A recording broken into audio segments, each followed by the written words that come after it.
want to ask you, has Fred Rogers changed much since you first met him? Not in my perception. The first day that I met him, when he interviewed me, he is that same person. What you see is what you get. His wife has said that. I'm trying to think of an example of that. He still deals with people the same way that I saw him the first day that I met him. If he's changed at all, is that he doesn't like the trappings of what you have to do when you're on television. I think it's a necessary evil. Interviews are not something that he enjoys doing necessarily, and he doesn't like the hoopla that you have to sometimes do when you're promoting something. That's not who he is. That has gotten. He does less and less of that. The earlier days, I think you give in to some of that, and it's a necessary evil. But he tries not to do that, and he's more assertive that way. Now, as a PR person, I'd like him to do a little more of that, and he knows that, and he will. He knows, but he doesn't. He's not the kind of person that will say, "Get me another interview. I want to go out. I want to be on the cover of that magazine." He's never said that, and that hasn't changed at all. But what he will say is, I don't think I want to do that interview, and I hope you're not too disappointed. Or, I don't want to do that appearance, and I hope because I just don't feel comfortable doing that. And he doesn't feel comfortable being a performer, because he's not. He's a communicator, which is a rare thing on television. A lot of people who are newscasters are still performing in some ways. But Fred is what you see is what you get. I'm not saying it's a bad thing. That's a wonderful thing that you're a performer. Fred's just not a performer. So he doesn't have a performer's facade to hide behind. He's out there. And he uses television, and the only one person I've seen use television as personal as Fred was Arthur Godfrey. Arthur Godfrey was a host of a variety show in the mid-'50s. And he had a knack. I think it was more of a persona. I don't know if he was that way off camera, but it worked on television. And Fred uses television, but it's the real thing. Not saying that performing. I'm not saying anything against anybody. I'm just saying it's the real thing. He doesn't have the performer's facade.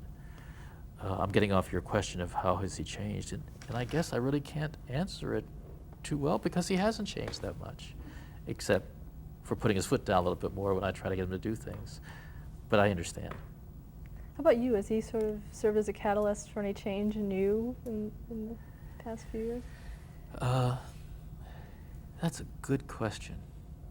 And yes, he has. Fred, if you ask him something, he does it.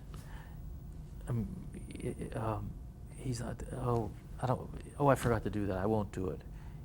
If you ask him something that's reasonable, you get it. I said, Fred, could you answer a few of these questions? He'll bring it in, done. And I think that has helped me because I think people appreciate that.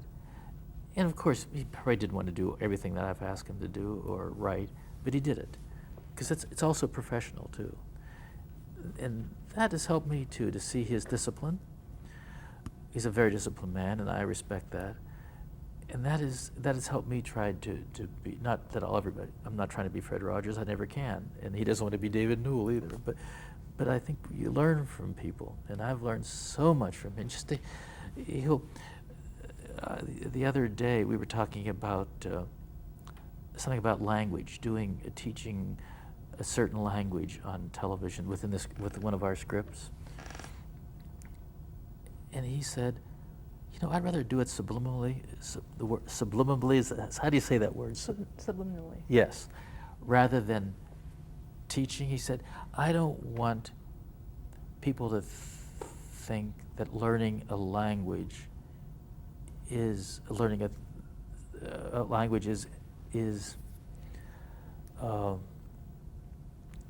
something that's frivolous. something you're doing as a, oh, well, I'll just go out and study a language. Or, because that's not, he wants people to respect that language. And rather than be overt about learning a language, he wanted it to be something that you would learn subliminally. If I never can say that word, but you know what I'm trying to say. Was that clear enough? And I guess to try to reflect your question is that I learned that from him. Every time you talk to him, you learn so much, because he always will explain why he didn't want to do something you thought was a good idea. Well, I don't think we should do it that way because, and it's a point that I wouldn't have thought of. Can I give you an example? On television, one of the Mr. Rogers' Neighborhood sequences, there, X the Owl is a puppet character, and Betty Aberlin is the human character. And one day, the course of the script, X the Owl lost something, a ball, I think, and started to cry. And Betty, the actress, was impressed. Oh, X, don't cry. Everything will be all right. And then went on to the script, whatever it was. And Fred said, I think we should stop. Nothing wrong with your acting, Betty, but let's just not say don't cry. Let's say something, whatever it was. His point being that we're denying an emotion. We shouldn't say don't cry, because you're telling children it's okay to cry. Don't deny an emotion. So he stopped there. Other people may have let it go. I don't know. But just that's a one little lesson, and they're sprinkled through the 30 years of it's like having a course in child development. Working with them, I don't. That's not my background. And I, by the way, think that would have been very helpful. And Fred's always said that he hopes that people who work with children on television specifically, or in the media, should have a background in children, the child development. It's very important, he thinks, to know the needs of children at certain ages. And in retrospect, I learned it through him, but I would have liked to have learned it and had some of it already. So I guess I can sum up this little section by saying you learn something from him, and he's been a catalyst in my growth too, as a person and as a professional. Let's talk about the program a bit. Well, first off, let's start with Mr. McFeely, the character. Well, Mr. McFeely is the delivery man in Mr. Rogers' Neighborhood, and we have done countless shows with Mr. McFeely, different themes. He sprinkles through, he travels through the make-believe segments and the reality segments. Basically, I'm mainly in the reality segments. We separate fantasy and reality in Mr. Rogers' Neighborhood. Can you explain that? Yes, for people who may have never seen Mr. Rogers' Neighborhood, it opens with Fred Rogers coming into his television house. He makes it very clear it's his television house, a place where he meets children through television. And always said, a lot of the times he said, you can see and hear us, but we can't see and hear you. It's just a picture. But here, this is our way of visiting. So then at some point, there'll be a little something at the beginning of the program at his television house, and we'll go into the neighborhood of make-believe. And that is a transition object into that make-believe world, a trolley that he'll start. And that'll go into where puppets, and he's not in that. He's just voicing the puppet. You never see him in make-believe. And then he'll come back to his house and sum up. It's almost, I call that an ABA show. A, B, and back to A. And sometimes there's an ABC show. It goes to a factory and comes back to A. But he always brings children back from the fantasy segment of the show to reality. So he separates fantasy and reality for children. And this is, again, young children, preschoolers, who don't separate it. And we try to help with that. So McFeely, though, can wander through both segments. He'll have a counterpart, for instance, in the reality segments. There's a character on the program called Joe Negri. He's a musician. And he has a music shop in the reality segments, and he's a professional musician.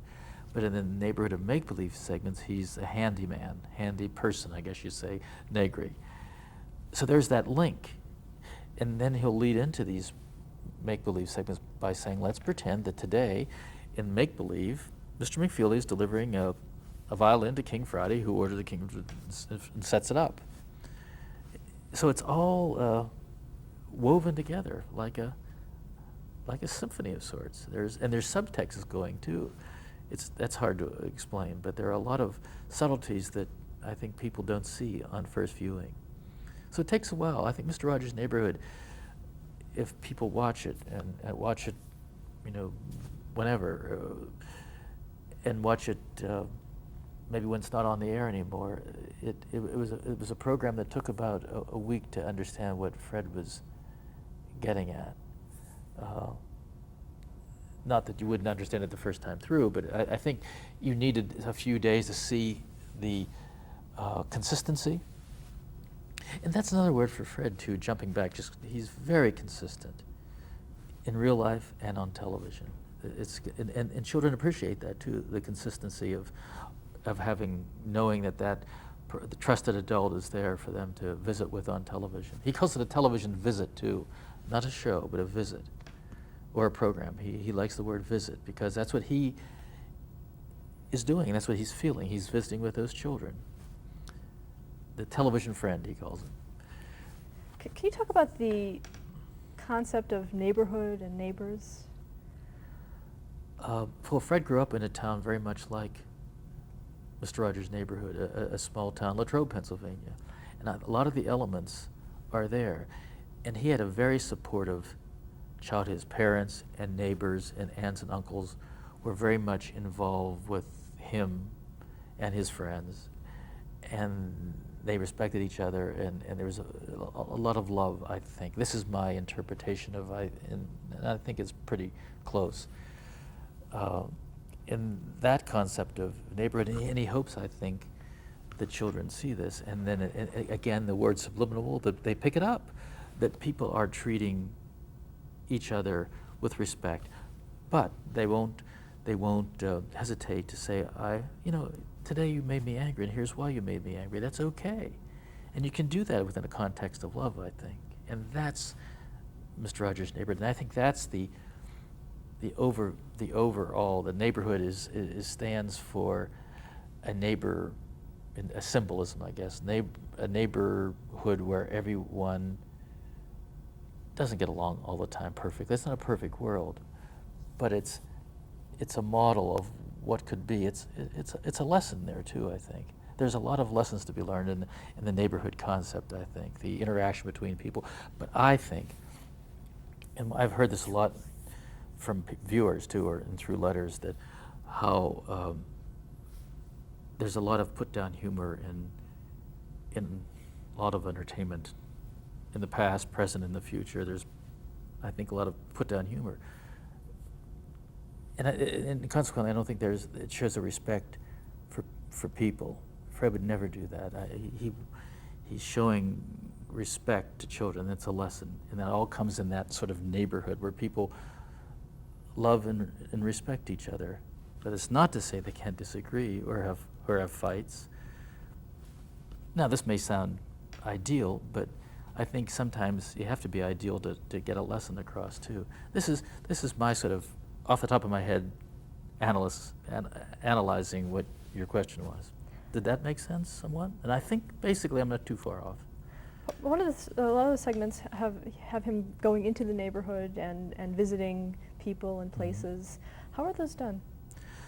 You mean physically, how are they done? Well, in the early days, they were on film, and 60 millimeter film, and we would go, a camera person would go out and shoot how they make light bulbs, and then of course bring it back and edit it, and we'd narrate it.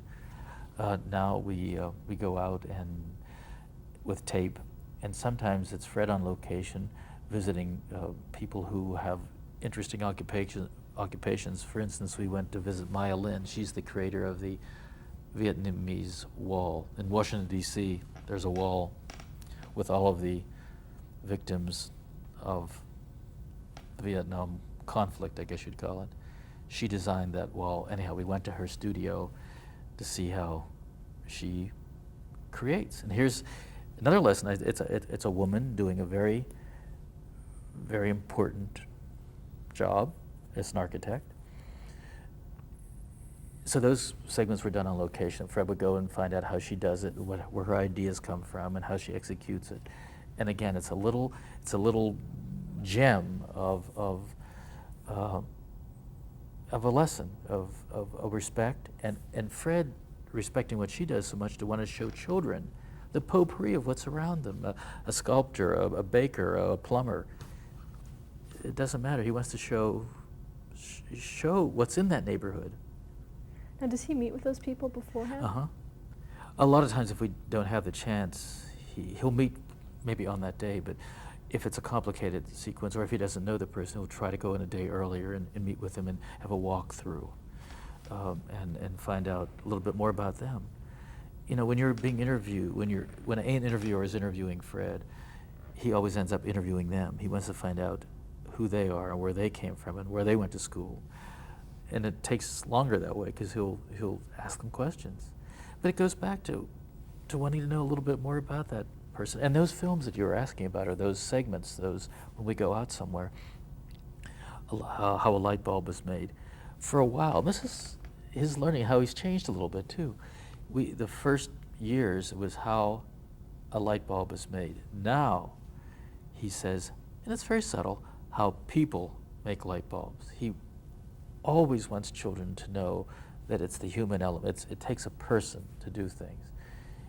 He's so much, and that goes back to the neighborhood too. All of this, it's a very human show. Those relationships are very important to him. In fact, the puppets are all some person that's very influential in his life. Lady Elaine is a puppet on the program. That was one of the puppets. His sister's name is Elaine. Daniel Tiger is named for Mrs. Daniel, who was the first president of WQED, and gave Fred a puppet, a lion puppet, a tiger puppet, for his first performance of Children's Corner. And he named it Mrs. Daniel for the person who was helping him.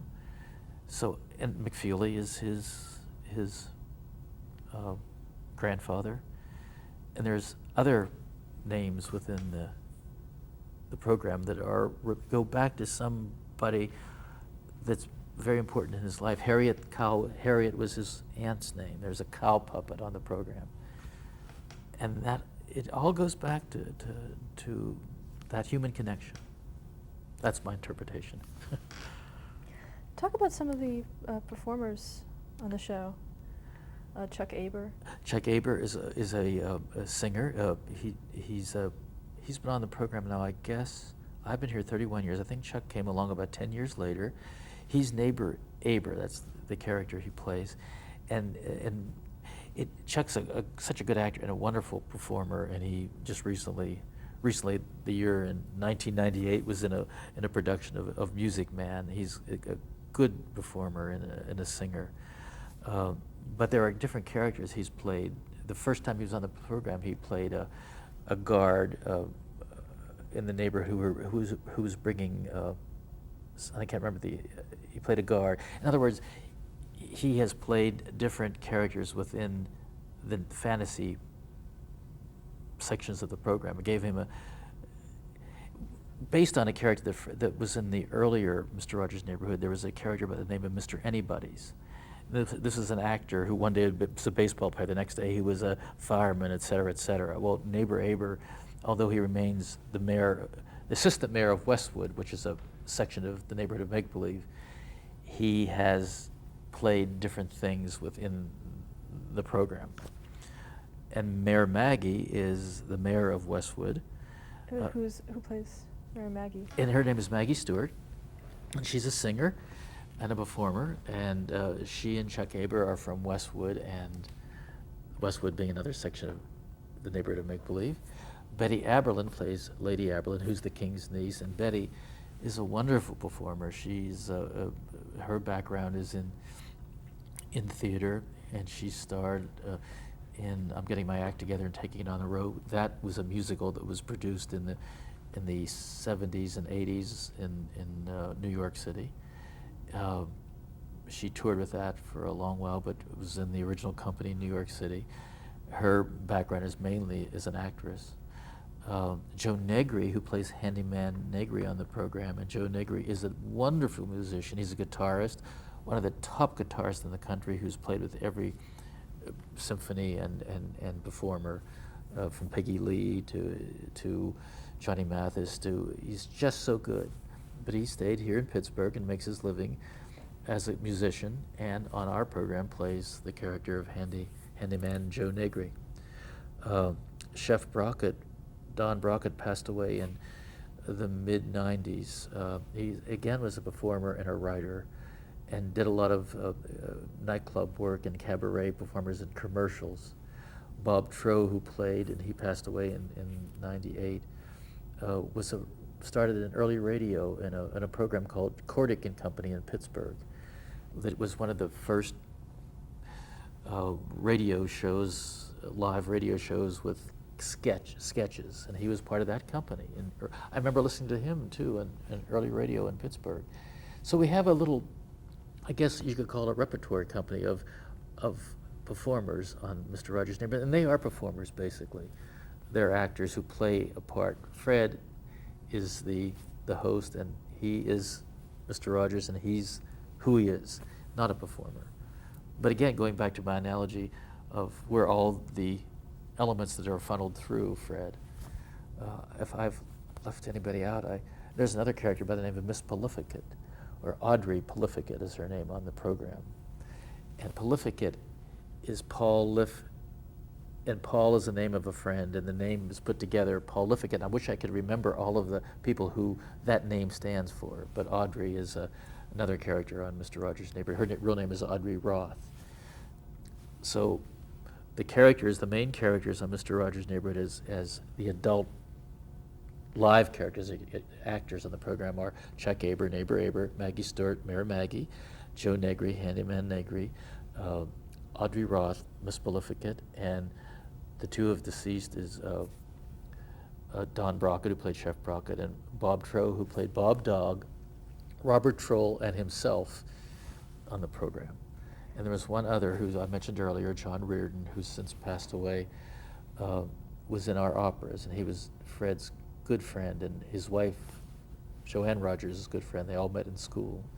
So we've had some hardships, and we've seen our neighborhood change, and we've lost a lot of good friends, and we're all very close to each other. We don't see each other every day, but when we're taping, we've remained good friends. And one other person on the program is Francois Clemens, who plays Officer Clemens, and he has his own life, and he recently being in the mid-90s, started a group in New York called the Harlem Spiritual Ensemble, and travels out of the country with that group, so he's not on as much as he used to be. But the core group, we're still here, and we love what we do. And I am Mr. McFeely on the program. Talk a little bit about that. When you started on the program, you were quite young. And Yeah. How old was Mr. McFeely supposed to be? I guess when I first started, Mr. McFeely was probably in his 60s. What did you have to do to? Well, in the earlier days, we still do them, but not as many. Gave us the opportunity to do flashbacks. We did these little segments where Mr. McFeely was the young Mr. McFeely, and then I'd bring. And the other part of my